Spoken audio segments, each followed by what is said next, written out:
Une amitié inattendue. De retour sur le devant de la scène depuis quelques jours avec un nouvel album 100% en français, le chanteur Mika a profité de cette sortie pour se confier sur ses rapports avec la France, où il vit régulièrement depuis sa naissance. Et il n'a pas hésité à évoquer ses amis, dont un est un homme de télévision très célèbre. S'il y a bien quelque chose que Mika adore faire depuis le début de sa carrière, c'est mixer les cultures, les langues et les mots. Partagé entre la France, la Grande-Bretagne, le Liban, où il est né, ou encore les États-Unis, le chanteur de 40 ans aime jouer de toutes ses facettes.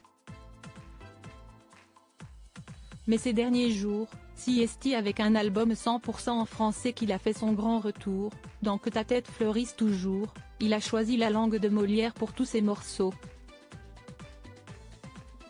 L'occasion pour lui de revenir sur tout ce qu'il attache à la France pour nos confrères du Parisien. Et notamment sur ses amis, dont certains très connus. Et un peu inattendus, j'aimais beaucoup. Des artistes, designers, écrivains, des gens des médias comme Marc-Olivier Fogiel, avec qui j'ai une amitié forte. On se dit tout le temps, cash, ça permet d'éviter le confort et d'avancer, a-t-il notamment confié. Une belle amitié qui dure depuis de nombreuses années. En 2016, déjà, le boss de BFM Télévision et son mari François avaient assisté au concert de Mika à Paris. Récemment, c'est ensemble que les deux hommes étaient allés voir la finale de la Coupe du Monde de rugby. Une belle soirée pour se détendre avant la sortie de l'album.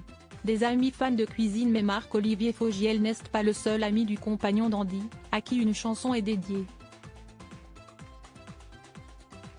Bien au contraire, le chanteur est très entouré. Et notamment par des pros de la gastronomie. J'ai des amis partout en France, où je voyage énormément en voiture. Et ceux que je vais voir le plus, ce sont mes amis dans les hôtels et les restaurants. À mon dernier Bercy, j'avais invité dans ma loge les serveurs de la brasserie chez Georges, ma cantine parisienne.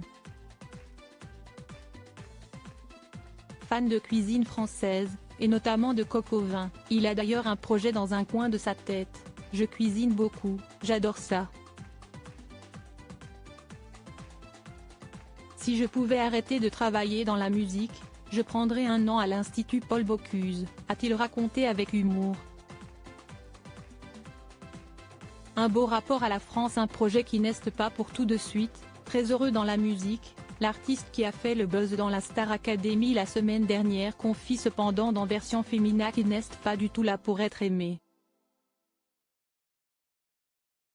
Si c'est ce que l'on recherche, je pense que l'on ne peut pas être dans sa propre vérité, raconte-t-il. Cependant, il sait qu'en France, la culture et le public lui vont parfaitement. La France c'est une grande partie de mon cœur. Je ne peux pas imaginer ma vie sans elle. Je me suis construit avec différentes identités culturelles et c'est très bien ainsi.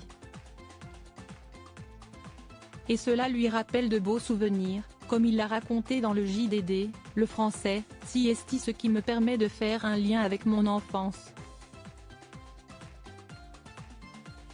Mes parents, qui avaient grandi partout, parlaient à la fois anglais, italien ou arabe.